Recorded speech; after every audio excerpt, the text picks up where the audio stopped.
Hey Just Fruits friends, today we are going to show you how to plant a fruit tree correctly. In this video we are going to go over the tools that you will need, the proper soil, supplies, fertilizers for which type of tree or bush you are planting, the site selection, making sure that you select the proper location if you need a pollinator, your water supply, and then also how to, of course, plant the tree correctly to achieve healthy growth and a very good harvest.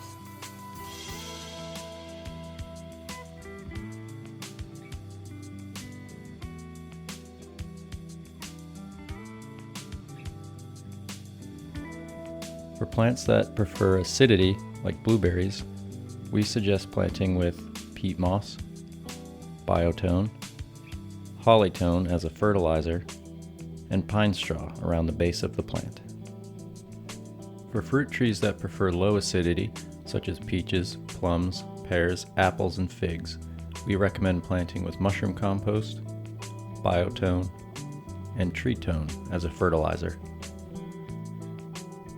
Worm castings are an excellent alternative, which are slightly more expensive, though far richer than mushroom compost. Some of our cold-sensitive varieties will do well in a pot, such as dwarf banana trees and other tropical plants. For this, we recommend using potting soil or a blend of potting soil and mushroom compost, biotone, and citrus tone. Before diving in to plant your fruit tree, first you want to decide your site selection. It's one of the most important things when planting a tree is knowing how much sun the tree needs, does it need a pollinator, and are you near a water supply? So to start with this, we have a Gulf Blaze plum tree, and we know that the Gulf Blaze does require pollination from other plum varieties. So what we're doing here is we've looked at the spacing required, and we want to make sure that we're within about 10-15 feet of this Gulf Ruby plum tree that will help pollinate. And we also have another Gulf variety over here. The second thing we look at is our water supply.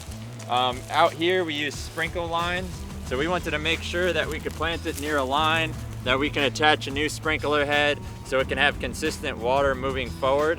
The main keys to getting a great harvest and growing fruit trees is your water, your fertilizer, and pruning. So it's absolutely imperative that you're either near a water sprinkling supply, or if you're going to water using your hose, that your hose can reach the planting site.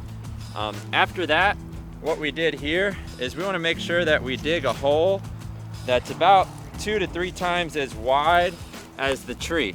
Don't plant it too low. Most people we see, they usually plant the tree below the ground or the root a little bit too low. And what that will do is it will cause this area here to rot out because it's under the ground. So we want to make sure when we plant that this entire trunk here can see the sunlight. You'll see now that the tree, from being in a pot, can get root bound, and if we don't cut these roots going downwards this way, what it will do is it'll keep growing the roots in a circular fashion. It'll actually strangle the tree. So what we want to do is make sure, take your pruners here, we're going to cut like a pizza. Just kind of go around, cut each side like this. And after we do that, we're going to come to the bottom here. Let's make sure that we pull the roots out in the bottom. We're going to place it into the hole. For this tree, for the Gulf Blaze, in our soil selection, we use a mushroom compost. It's a high to mid pH tree. However, we want to make sure we still use some of the soil that we dug up. This is very important because what you want to do is make sure the tree can adapt to the soil that's in the ground around it. And we're using this at the initial planting just so it has the proper nutrients needed to get going. So all we're doing here is, as we are planting this, we're mixing it together like that to ensure that we're getting both the compost and the soil. And also what we are going to do is use our Espoma Biotone starter and planter food We out here at Just Fruits, we use this for every single thing that we plant, especially in a transplant, a tree that we shipped across the nation. What this does is it makes sure that after that hard transplant, it was able to adapt and grow quickly and get started because it has the nutrients necessary.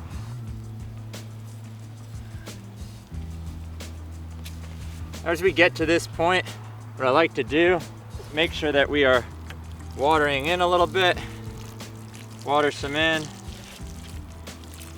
and then what we will do here, just kind of tamp it down. I use my boot. You could use a tamp if you don't like to get your shoe dirty.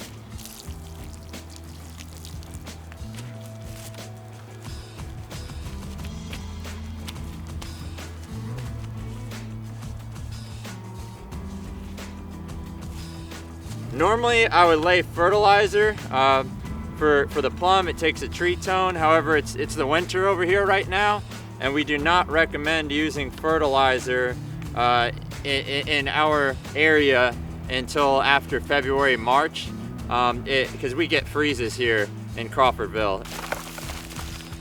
Now I'm going to point out here, leave about 5 inches around the trunk. We do not want to bark around our trunk.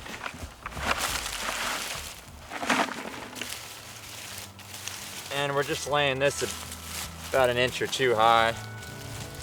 The reason you do this actually is to both hold water, but if you have grass around, you don't want the grass to be growing up in here and taking away the water and the nutrients from the fertilizer that you put.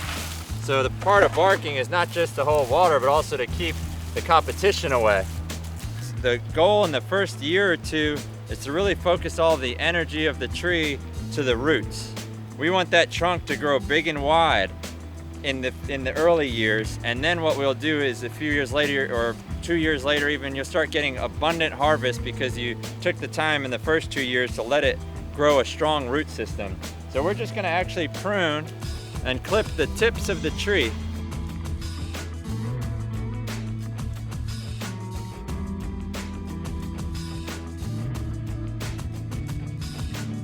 Thank you for watching our video on how to plant a fruit tree correctly. Please remember when selecting your fruit trees to visit each fruit tree's product page and look at the appropriate growing zone for the tree.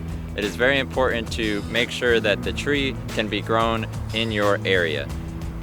Once again, thank you for watching the video, and always remember our motto here at Just Fruits: don't just landscape, fruitscape.